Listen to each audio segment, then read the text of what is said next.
T minus 50 seconds.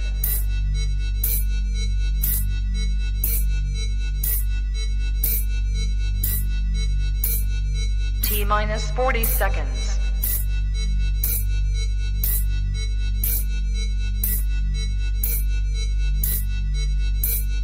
T minus 30 seconds.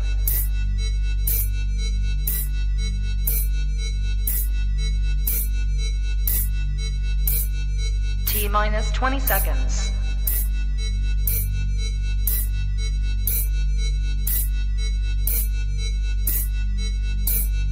Ten, 9, 8, 7, 6, 5, 4, 3, 2, 1, 0.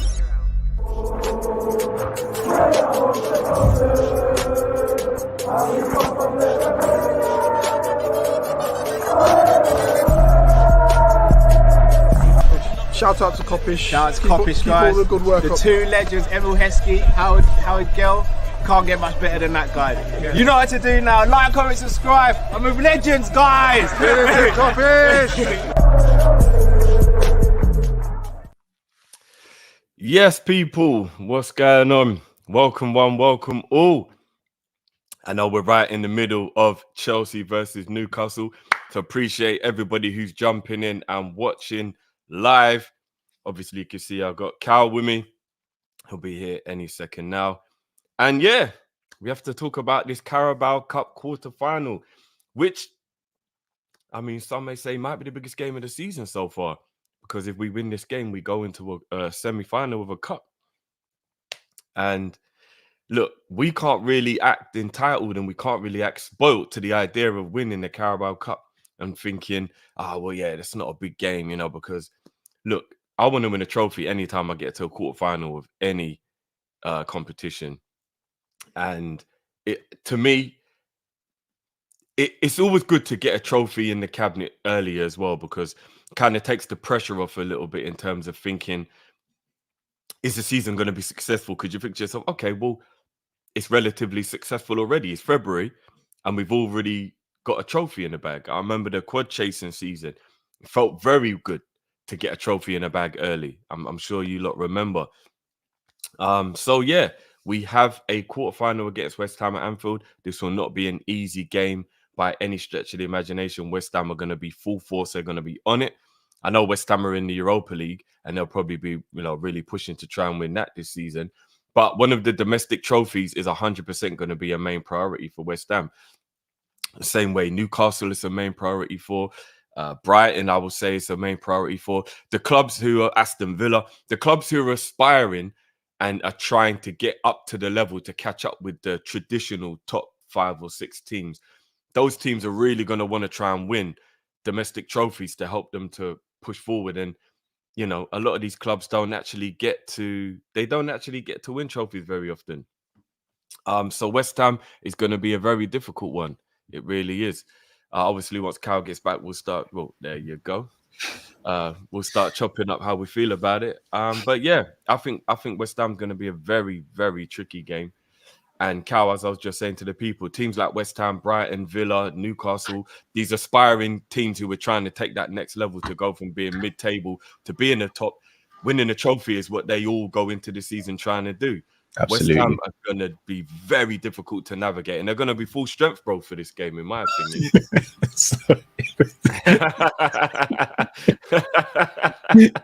Are you looking at gossipers, bro? Yeah, that was brilliant. That really got me. Well done, football gossiper. I'll be honest, because of the injuries we have right now, this is a really tough game. Now, it's a tough game anyway, and I'll be honest, I actually think West Ham at home, along with Villa at home, probably our 2 best performances this season. Yeah, you're probably right, actually, especially the West Villa Ham, one.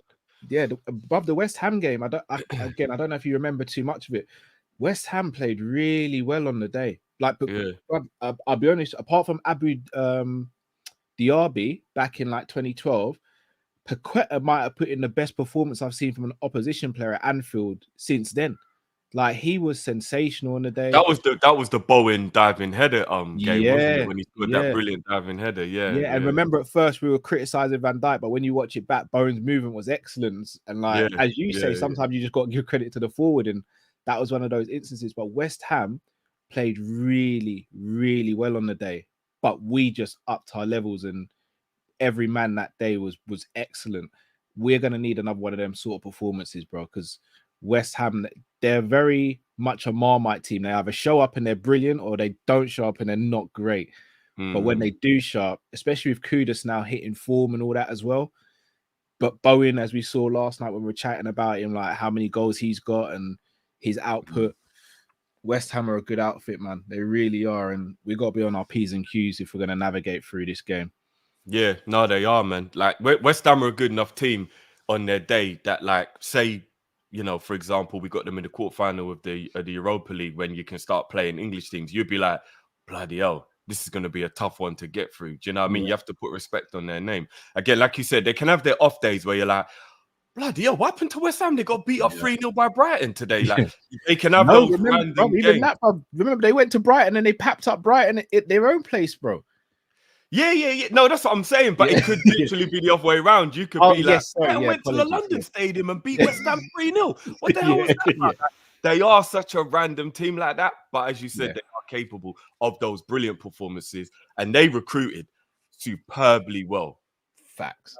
Like, I think West Ham might have gone under the radar with the best recruitment of the summer. Like, if you think about losing your best player, your talisman, and then bringing in people like Kudus as a, you know what I mean? Like, and James Prowse, like bringing in for half, not even a third of the price. Like their recruitment in the summer, getting Paqueta last summer, holding on to him during the window as well. Like their recruitment has actually been pretty sensational for the last 18 months, 24 months. So you've got to give them credit.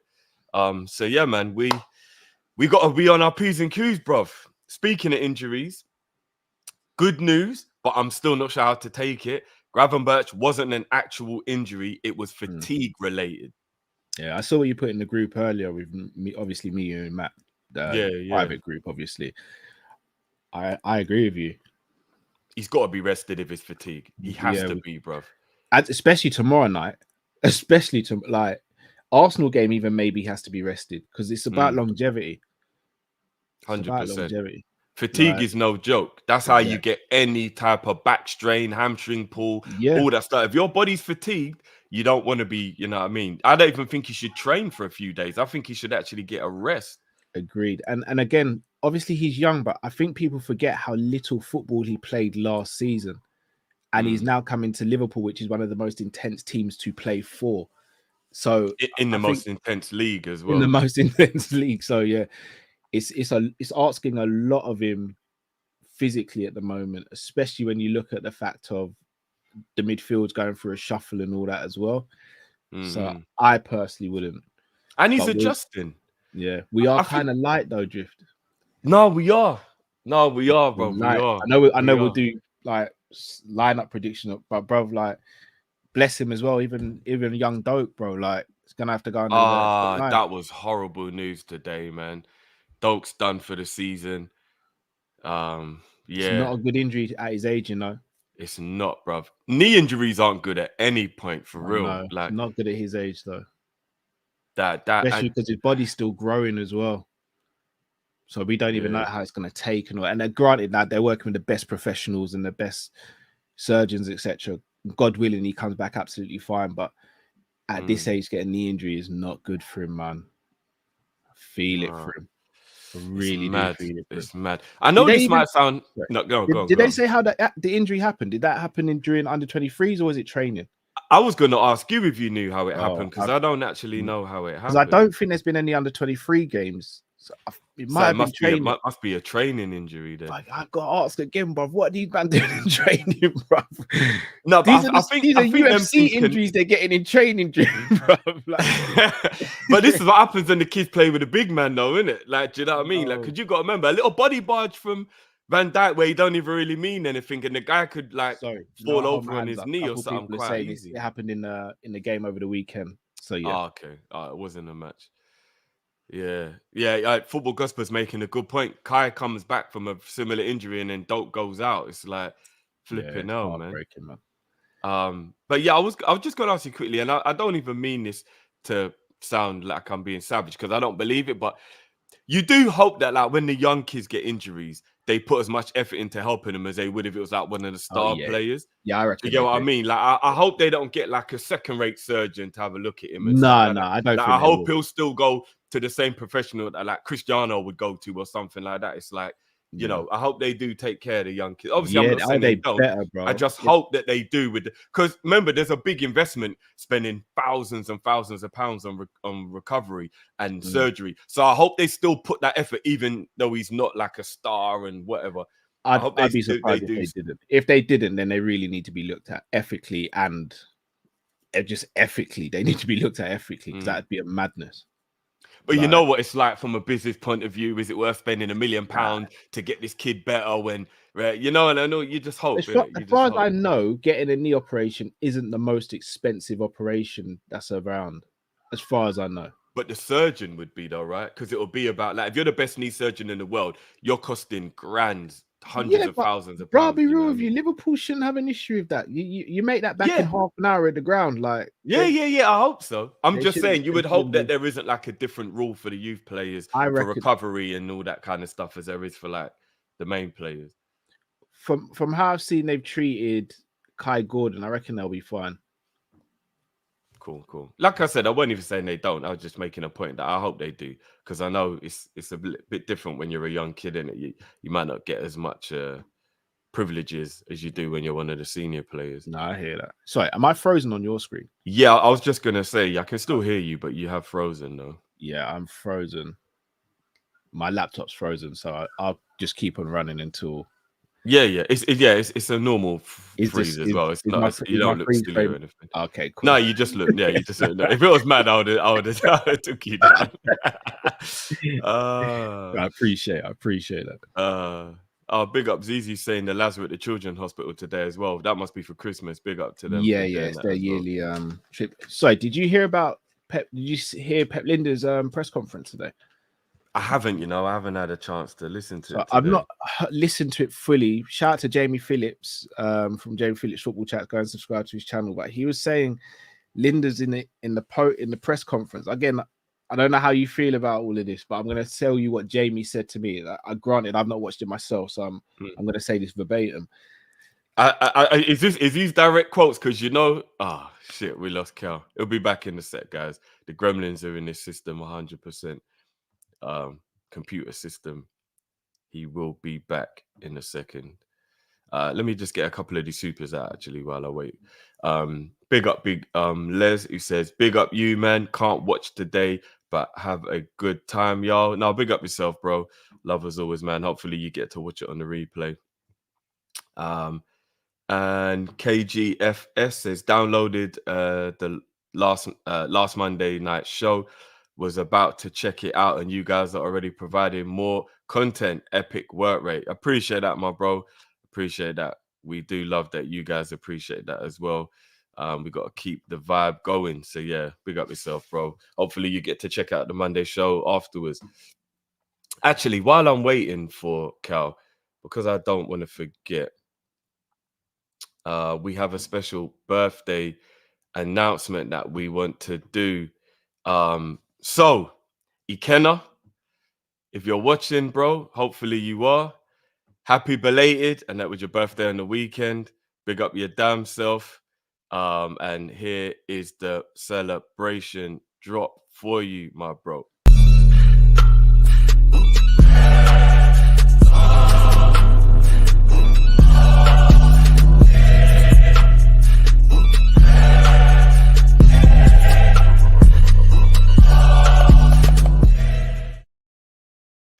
So big up yourself, Ikenna. And that is from your bestie. That is from Lobka. And she says, Ikenna, you are the best person I know, and you deserve a special shout out all the way from Cape Town. Happy birthday, baby. So there you go. She's got your back all the way, my bro. And big up yourself, man. Happy belated birthday. Yes, Cal. Yeah, so Jamie was saying, Pep was saying how Liverpool don't want to be the best, they want to beat the best, and we don't have to buy world-class players. It's better to sometimes just have the players and develop them. And they were saying I think Jamie was saying something along the lines of Nunes, it's fine if he doesn't score goals because we want him to drop deeper and link up play more and all these other things. I'm thinking you buy a gunman and then you're trying to make him into a swordsman. Like you buy a gunman to shoot the gun, not to be a swordsman. And the whole narrative, no, we want to be the best and we still want to beat the other teams at the best. So I don't know, man. I'll have to watch it. I need to watch it myself. But from what Jamie was saying, Jamie said he said some really positive things in there, but he also said some things that make you think like, why would you even think like that as an assistant manager? Okay. Yeah, no, I'll check it out. I'll 100% check it out to see what's going on. Because that's what I was saying. I know Jamie, you know, sometimes Jamie can be he can ramp or bust joke or whatever. So that's what I'm saying. Like, was it literally what he said, or was Jamie being silly? Again, I'm paraphrasing what Jamie said to me. Okay, I'll check it out. I'll probably take it out straight after, actually, because I didn't get a chance. But again, I don't know. But yeah, bro. First of all, do you agree that West Ham probably will go absolutely full strength for this game? Yeah, I do. Yeah. So would you go full strength from our point of view then? How would you? I mean, we might as well just get into the it's a the tough starting lineup.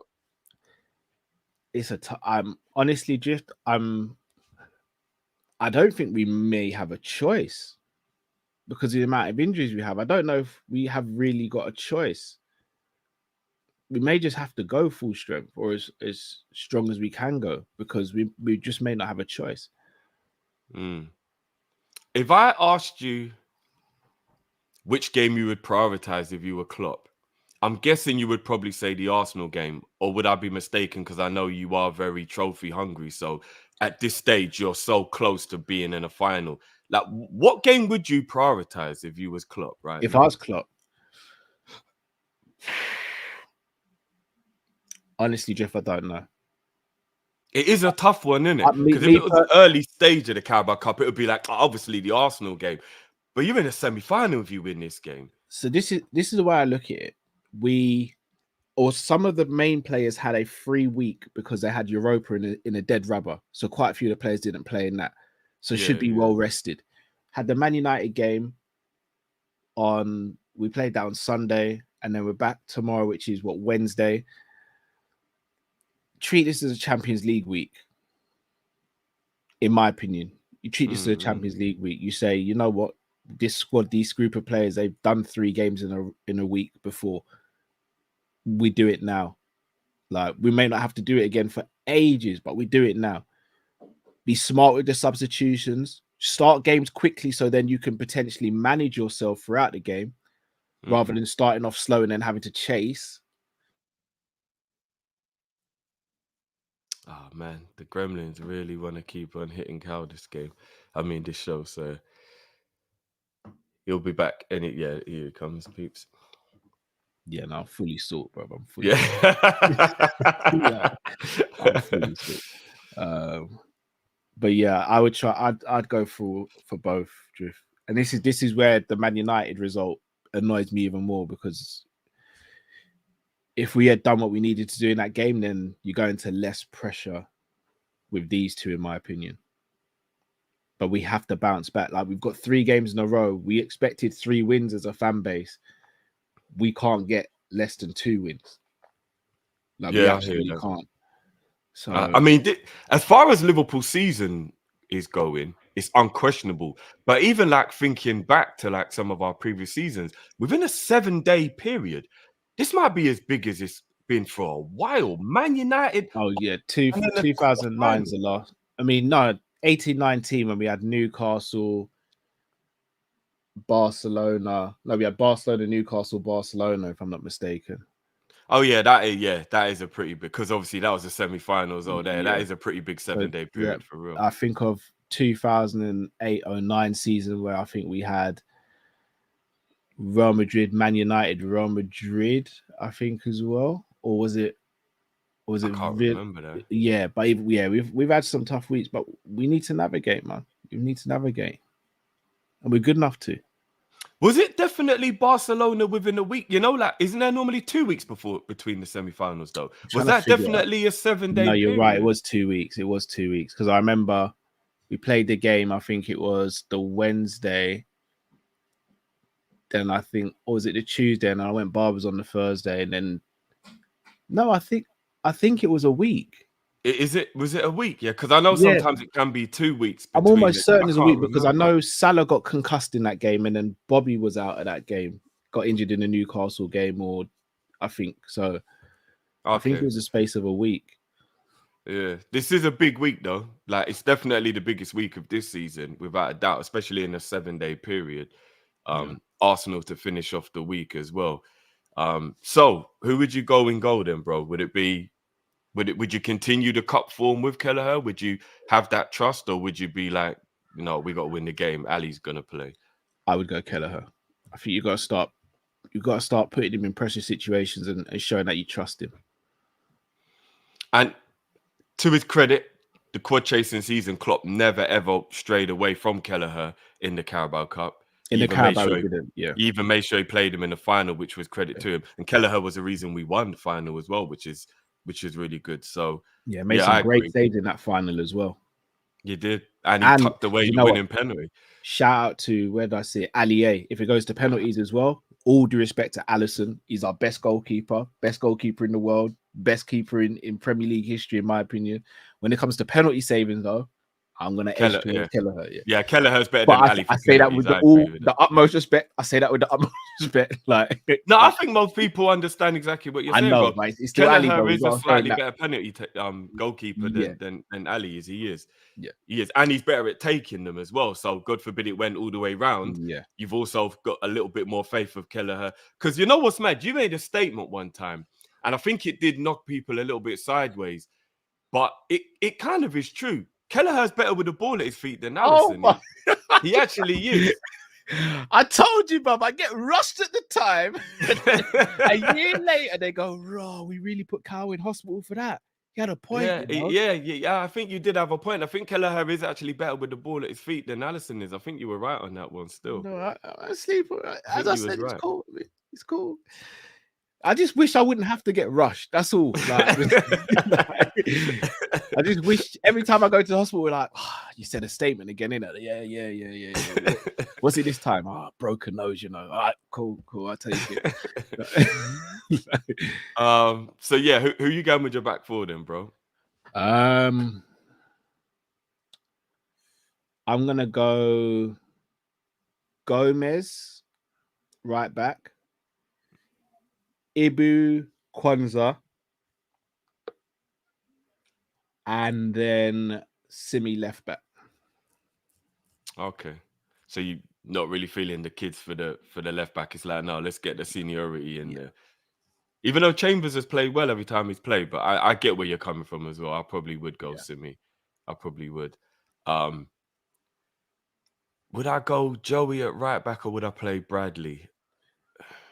If Bradley had more minutes this season, I would, but he's just... Bradley was good in the Europa game, though. Do you remember? He was good in that game, bro. He's only just come back from injury recently. He's not very match fit, in my opinion, yet. I would bring him off the bench, but I wouldn't start him. Okay. Yeah, I get where you're coming from on that one. I do. I was probably just thinking a little bit to protect Joey, because I think Joey's really important for the Arsenal game. But you're right, this game is important and we do need to win this game. So, yeah, I probably do agree with you. I probably would go with a very similar centre-back. Yeah, I would. Kwanzaa would be the left-sided. Yeah, I'll probably go the same here. I am tempted, if I'm going to be honest, to go Virgil on Kwanzaa because of Ibu's injury situation. And his poor form. Yeah. I'm a little bit, you know what I mean? He's been very up and down. If I'm not mistaken, I thought Ibu was pretty good. I thought he was very good at the weekend. But the game before it's like he's up and down, isn't it? You're not quite sure what you're gonna get with Ibu at the moment. I think Virgil's obviously more robust, but you like the thought of even thinking of Virgil potentially picking up a knock or something, but it sends shockwaves through my body. Yeah, I would definitely have Virgil on the bench for this game, though. Do you know what I mean? Like, say even a scenario where there's 10 minutes to go when you want to protect the lead, I may bring Ibu off and bring Virgil on in that moment, if you get what I mean. Or if Kwanzaa's having a bad game, even, do you know what I mean? Like, I probably would put Virgil on the bench for the game, though. Again, it's a quarterfinal of a cup. So, yeah, I agree with you on that back four. We starting Endo? Yeah, I think you go. He goes away to the Asia Cup soon as well, so we don't have much time left to use him. We have to. So this is where it's going to get sticky then. Sticky icky. Ooh, ooh. Who's playing in the 8 on the right? Who's playing in the 8 on the left? Or are you even going 4-3-3? Where's Mitch in the chat? Mitch, what do I say every week? What am I saying today? I'm going Trent right centre midfield, so Bosley left centre midfield. Let's run it. Let's run it. Okay. Practice for the Arsenal game. Get some cohesion there. Endo in the 6, Trent right CM, left CM Szoboszlai. Let's go. You know what? Yeah, we'll talk about this when we do the Arsenal preview, obviously. But someone in the comments was talking about the 4-2-3-1 against Arsenal could be a good idea because Szoboszlai would be completely occupying Declan for a whole game, and therefore Declan wouldn't be able to like take a foothold of the midfield because he would have to keep an eye on Sobo all game. That's not a bad shout. I'm gonna have to buy a vase. I'm gonna have bro. to buy a vase. Do you know what, Bunny? Do you know what? Let me wear this in the show today because I'm just collecting. I'm just gonna wear this. I'm gonna wear this. Yeah, I'm gonna wear this. There we go. It's not a bad shout. It's not a bad shout for him to occupy because obviously you don't want Declan to be able to get a foothold and control of the midfield. He can't if he's actually got a number 10 that he has to occupy. I said this to do that against Man City with Rodri. I said the same thing. 4-2-3. We have got, for the first time, in my opinion, since Klopp's been here, we have got the squad to do 4-2-3-1. We have the squad to do it. So would you make that Trent and Endo if you were going to do that as the pivot? 100%. Okay. Destroyer and controller. Well, we got an Arsenal preview coming up in a couple of days, people. So there, you know it's going to get real tasty. And the guest we're going to have on as well, it's going to get tasty for that very one. Tasty, still. very tasty. So we'll keep that one there. But okay, so for this game though, who you going on the? Are you going Trent on the right and you going Sobo on the left in this one? Yeah. So Trent straight in number 8, proper midfield, no messing around. No messing about. I slightly disagree. I would try and regain that partnership of Jones and Szoboszlai for this game because they were really good for us at the beginning of the season. And I think that Jones might unlock the old school Sobo again. So I'd try and go Jones and... Or you play Trent right? Yeah. Well, not dropping him. I'm resting him, but putting him on the bench in case we need him because he's one of our most important players for the Arsenal game. So I think like Virgil, I kind of want Trent to be a bit rested and ready for the Arsenal game. But have him on the bench just in case. Do you get what I mean?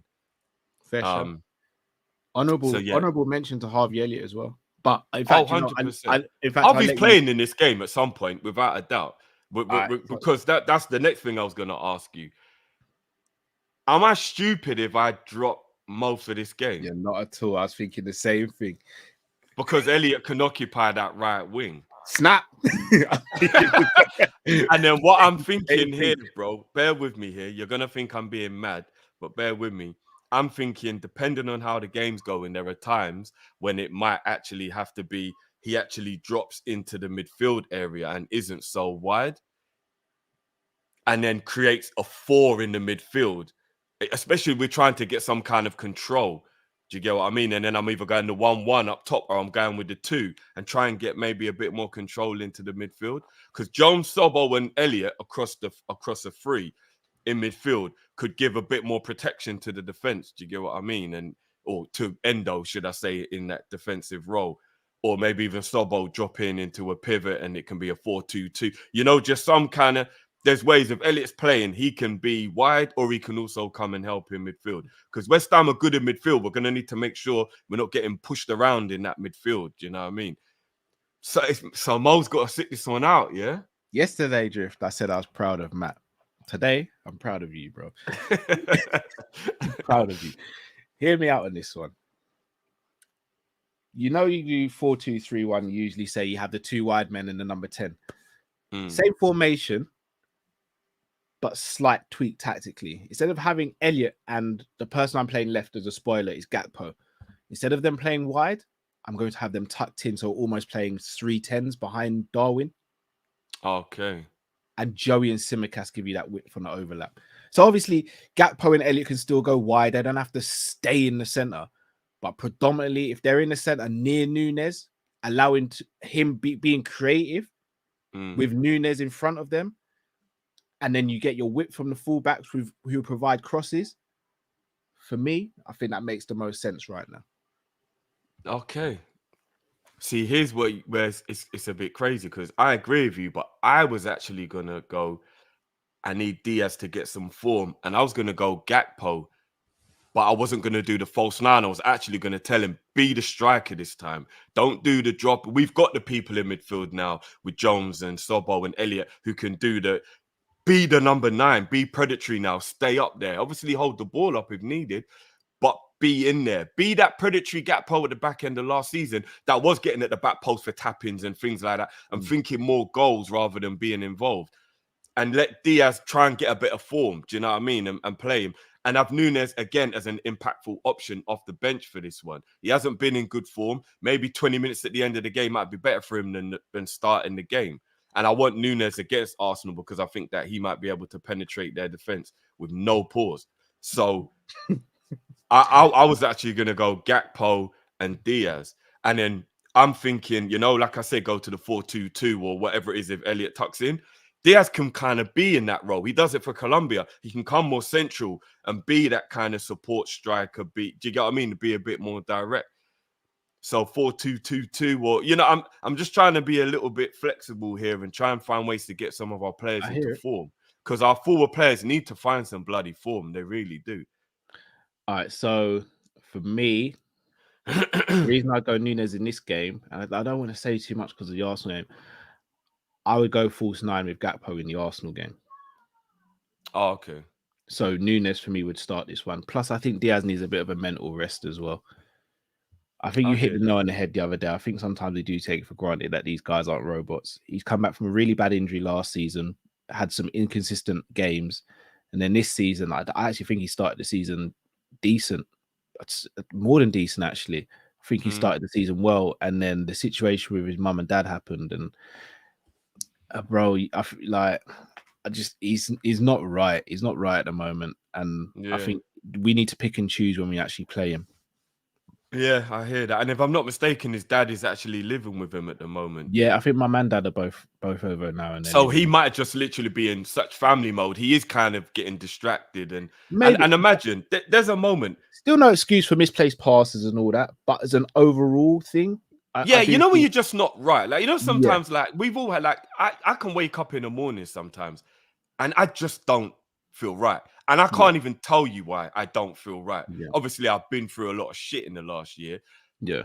But like, I went to bed and I was all right. And then I wake up and I can't tell you why I don't feel right. Put your finger on it. Do you know what I mean? And maybe Diaz is going through that. And I can't even imagine what it must have felt like the moment when he thought, I might never see my mum or my dad ever again. Bro, like, do you get what I mean? Like, and that moment of reflection and stress and going through it. And then to have him back, it might be all he cares about at the moment, bro, if I'm being completely honest with you. It might actually be the only thing he cares about. And again, like you said, he is a professional and you do have to stay focused. But yeah, he might just not care about anything right now. He might not. And Klopp even said the same. Klopp actually said, you know what I mean? Like, nothing, this puts everything in perspective. So I think we have underplayed man's mum and dad being kidnapped. I think we have, like, I think we have underplayed it. I know we were all concerned and we're all so happy for him, but I think we've I think we've underestimated the mental thing. So again, there's going to be people who are going to go, "Oh, you man are making excuses for him and all that stuff." But let them people be where they are. Again, brother, I still don't excuse like bad past and stuff like that. But it's overall like, and the reason why I maybe have more leniency towards Diaz as opposed to Gakpo and Nunes, I've seen Diaz over a sustained period for Liverpool Football Club do very well before the injury. Like, I think everyone forgets the Diaz who came in when we signed him in January, the one that started the season last season. He was our best player before the injury.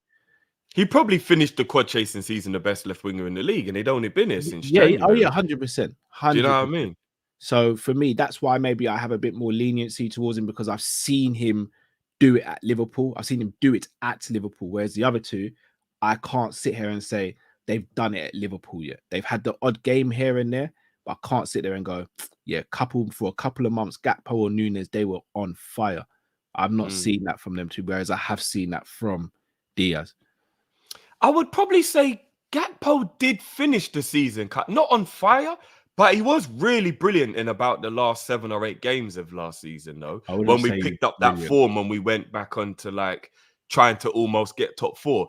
I think he was really good in that period, though, bro. I think he had some good games, but I wouldn't say he's brilliant. Diaz for me was brilliant. The back end of the quad chase season and the start of the season after that, I thought he was brilliant. He was electric. Yeah, Gakpo didn't reach Diaz's level, I agree. But I still think Gakpo was playing really, really well, though. But yeah, it's I don't know. I love them all anyway, so I just need them all to find form. They're 3 of my favourite Liverpool players, Diaz, Gakpo, and Nunes. So I want them to find form. Do you know what I mean? And but I know Gakpo wasn't quite having the season that I thought he would. I know I might have to eat the humble pie of I said I think Gakpo will be Liverpool's best player this season. I didn't think he would be rotated and flexed about so much as he has been. I was going to say he's kind of got an excuse to an extent to say, look, I've been played left centre midfield, I've been played left wing, I've been played in the 10, I've been played as a centre forward.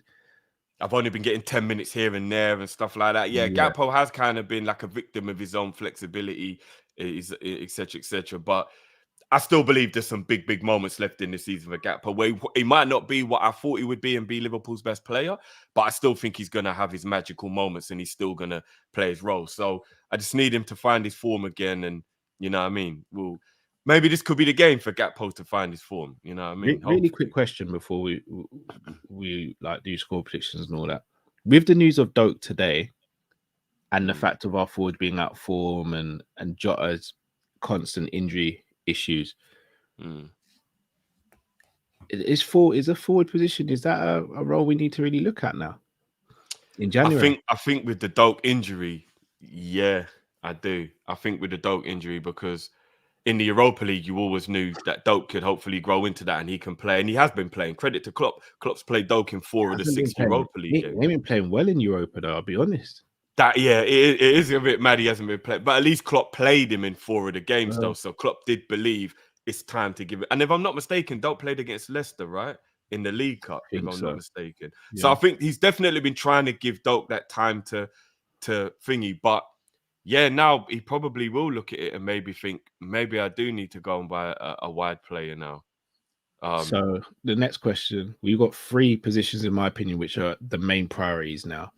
That is right wing, centre midfield, and centre back.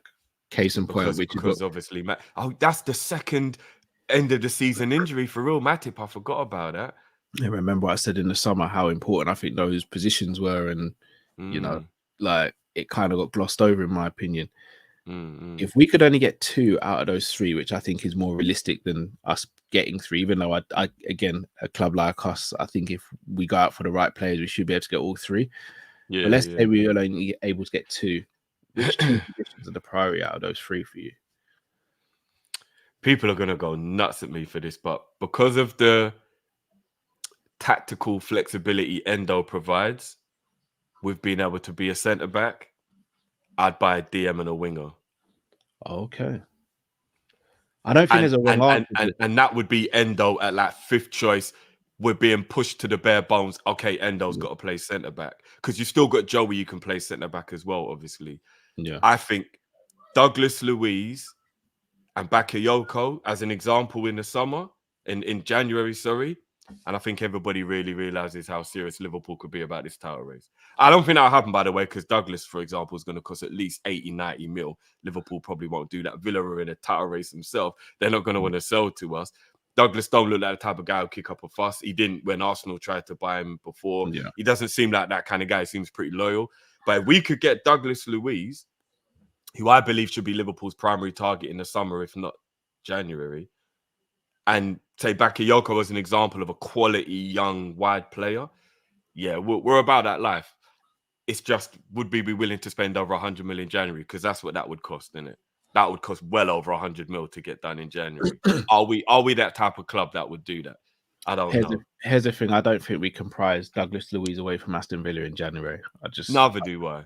Unless you offered them money that they knew they couldn't refuse. But I don't think I don't think he's a player that we should be doing that with, in my humble opinion. Like, he's a brilliant, he's excellent. I rate him. I do rate him, but I don't think he's one of those players you break the bank for, personally. If anyone disagrees, then I don't have a problem with their opinion. Just for me personally, not for me. So if we're not doing the inverted thing and we're just doing with the traditional right back, for me, I'd go centre midfield and right winger. Personally, again, everyone knows who I'm going to say. I'm going to go Kone and I'm going to go Kubo for the right wing. And the reason, and again, Palhinha is a better defensive midfielder than Kone. Is a better defensive midfielder than Douglas Luiz. But one thing I'm starting to notice, and this is where I got to eat a bit of humble pie and understand that to an extent where Klopp and Linders are coming from with McAllister in the 6, we can't just have a destroyer in the 6. We need to have someone who's actually got some football nous in there. And I think Douglas Luiz and Kone are the two players that provide that. That's why Douglas is so perfect, bro. He's literally got everything that Klopp wants in the DM. But I think Kone does as well. And I think Douglas is more switched on defensively, though, so that's why he'd be more perfect. I think they're both the same. I think Douglas Luiz is just more experienced and less injury prone. Okay. I would still say I think Douglas is better at it. No, I think Douglas is a better footballer than Kone. He's brilliant set pieces. Like, he's got a good shot on him as well. He's got an eye for a goal. We need a defensive midfielder who can break up play, but also needs to be able to create as well when we're in against these low block teams, because that defensive midfielder will oftentimes have a lot of space. And that's something that Fabinho had a lot of the time, where Fabinho would let off a shot. It might not go in, but it's testing the goalkeeper to the point where next time he lines up a shot, whoever's in midfield for the opposition, they've got to come out and close that down. That creates a bit of space. Yeah. And then he can just loft the pass over the top like Mane for against Man United, for example.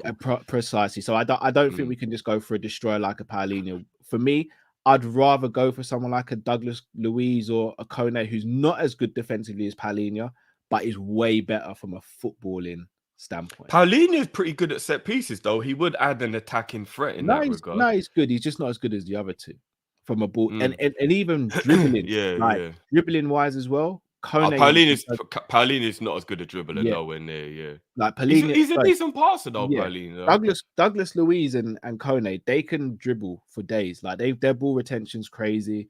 They've got good passing. They got penetrative passing. Those two for me. And the reason I'd go Kone, he's just easier to get. He's easier to get, and we can get him right now, in my opinion. Yeah, Douglas Luiz is my Christmas present, though. Like that, I would be over the moon if we got Douglas Luiz, bro. 100%. Do you know what I mean? Over the moon. Like, I think he'd take Liverpool's midfield to that level we need it to be at. I really do. I think he's a brilliant player. And it just makes you so annoyed that at one point he actually only had like a year left or something on his deal. And we just let Villa renew the contract. That's so jarring. One thing I will say, someone in the comments said this, so I'm not going to take credit. They do play with Kamara, who is a destroyer. So I don't know if that's foiling Douglas Luiz a bit, because it will be very different playing as a lone 6 for us when he's playing in a pivot with Kamara, who does a lot of the dirty work. I hear that. I have seen Douglas play on his own, though. Yes, in that role. Do you know what I mean? Remember, he's been at Villa for a while. He might be doing that now under Emery, but he's done it by himself before. He's not thrived as much as he's thriving now, though. Like, Kamara does a lot of the dirty unsung hero work in that midfield where allows him to grab the headlines as such. But he's still quality. Yeah, he's. I mean, Villa just got a brilliant first 11, man. It's mad, isn't it? It's actually mad how good But their not first just first 11, is. bro. The other day they brought on Jacob Ramsey and Diaby off the bench, bro. That's not just the first 11. yeah, for real. Yeah, They've for got real. squad. They're doing a nice squad at Villa. You know, a shout out to Emery for actually getting the best out of Bailey as well. Like, because we always knew there was a player in there, you know what I mean? So, you know what I mean? Really? Remember, bro, Konza and Mings are now their backup centre-back pairing now. Oh, yeah, they got Tillemans in their squad as well. Forgot about that. Bro, like... Yeah, they're doing all right still. But yeah, so back to the preview, bro. What you going for with your score prediction on this one, bro? What do you think's actually gonna happen? Penalties. We go for on penalties.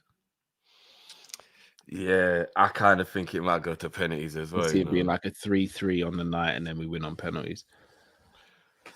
I was gonna go 1-1 or 2-2. I don't think it'll be as high scoring as 3-3, but yeah, penalties. I think it might go penalties. I can see a 3-3 or 2-2 or 3-3, but yeah, I see penalties. I think we scrape through on penalties. Yeah, I hope so. I hope we win. Regardless, I don't care how we get it done. Just get it done. Get through the game. Get ready for the Arsenal match. You know what I mean? Right, a couple supers before we leave.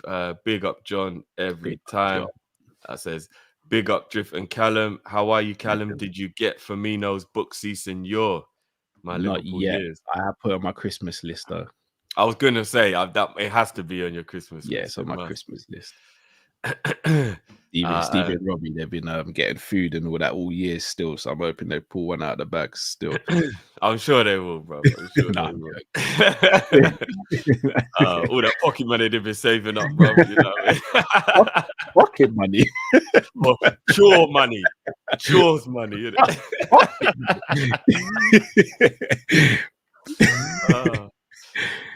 Musa says, caught up last night's show about the forwards. We are so decimated. Hold on. Desensitized to Salah. He's got more goals than the others put together. The day he leaves, I'll be heartbroken. That is desensitized, isn't it? Yeah, it is. Yeah. So my thingy kicked in for a minute there. Dyslexia. Yeah, we do get a bit desensitized to Mo. We do. I'm not gonna lie, but at the same time, I would still say this 4 or 5 game run, he has been just as diabolical as the rest. We love Mo. We all know that, and he started the season brilliant. But this 4 or 5 game period where all the forwards haven't been clicking, Mo's been just as bad. There's no way we can just act like he hasn't been. He deserves more of a blight because of what a don he is, but he has been just as bad, if not worse, in some of the games. Like the Man United game, only Sobbo was worse than him, for example. So I do think that I'd also say Nunes was worse than Salah as well. No, because the giving the way of the ball and all that stuff is like not being involved in the game is bad, but if you're involved in the game but you're doing really bad things, the way Sobbo and Mo were, I think it's worse because sometimes that can actually lead to counterattacks and like detrimental things against you. But Nunes was kind of doing the same, you know, bro. Hey, we'll pick that one up at another time. Yeah. But no, big up everyone for watching. Smash the like button, please, people. If you're watching afterwards, subscribe if you're new. And yeah, we'll be back tomorrow for the watch along, people. And hopefully we get this stuff, man. So yeah, big up people. And Cal, anything you want to say before we take the people out? No, just big up to everyone who joined. Please do smash that like button, subscribe if you're new to the channel, and yeah, just switch on that notification bell and let us know your thoughts in the comments, people. Enough love to you all. And on that note, people, we will see you tomorrow, man. Big up your damn selves.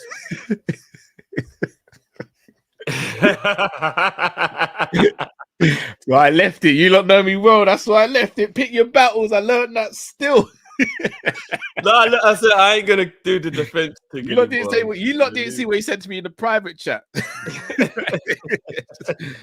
That's not who I am, brother. I'm gonna leave it. I'm gonna leave it. No, big up everyone, man. We'll see you tomorrow, guys. Big up. Peace.